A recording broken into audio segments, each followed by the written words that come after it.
여러분 안녕하십니까. 22 앳된 얼굴의 위안부 피해자. 구출됐지만 다시 중공군의 포로가 됐습니다.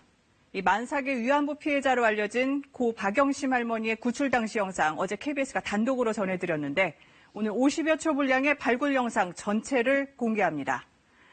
코로나19 KBS 통합뉴스룸 9시 뉴스 이 내용은 잠시 뒤 전해드릴 예정이고요. 오늘 상황부터 점검합니다. 국내 코로나19 확진자 어제 58명 늘었습니다. 해외 유입 3건을 제외하고 55건이 모두 수도권에서 나왔습니다. 특히 근무자 대부분이 수도권에 거주하는 쿠팡 물류센터 관련 확진자 100명을 넘어섰습니다. 서울 여의도 학원에서도 잇따라 확진자가 나와 대규모 진단검사가 진행 중이고요. 인천의 한 초등학교 교사가 확진돼서 등교가 중지되는 등 전국 830개 학교의 등교 수업일이 조정됐습니다.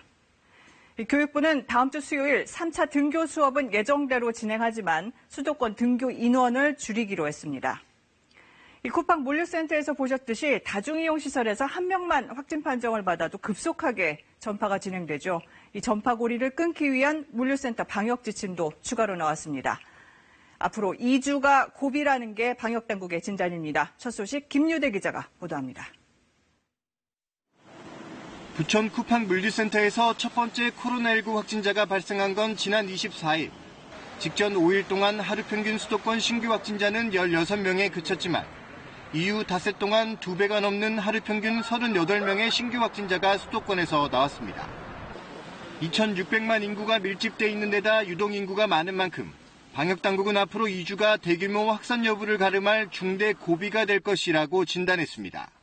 감염 환자가 지역사회 내에 잠복해 있을 위험성이 존재하고 있는 상황입니다.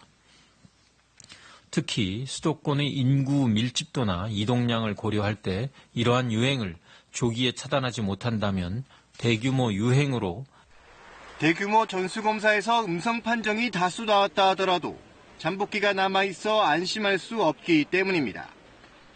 특히 다음 달 3일부터는 각급 학교가 3차 등교 수업을 시작하는데 쿠팡 물류센터발 수도권 확진자 증가세가 학교로 번지는 걸 막아내는 게 시급한 상황입니다. 일단 정부는 공공시설 운영 중단 등의 조치가 취해진 수도권 주민들의 협조가 반드시 필요하다고 호소했습니다. 특히 이번 주말 부처님 오신 날 봉축 행사 등 대규모 밀집한 모임을 자제하고 다중이용 시설 이용도 피해달라고 거듭 요청했습니다. 지금의 수도권 감염 확산세를 꺾지 못하고 유행이 확산된다면 지금보다도 더 강력한 사회적 거리 두기와 방역 조치가 필요한 상황입니다.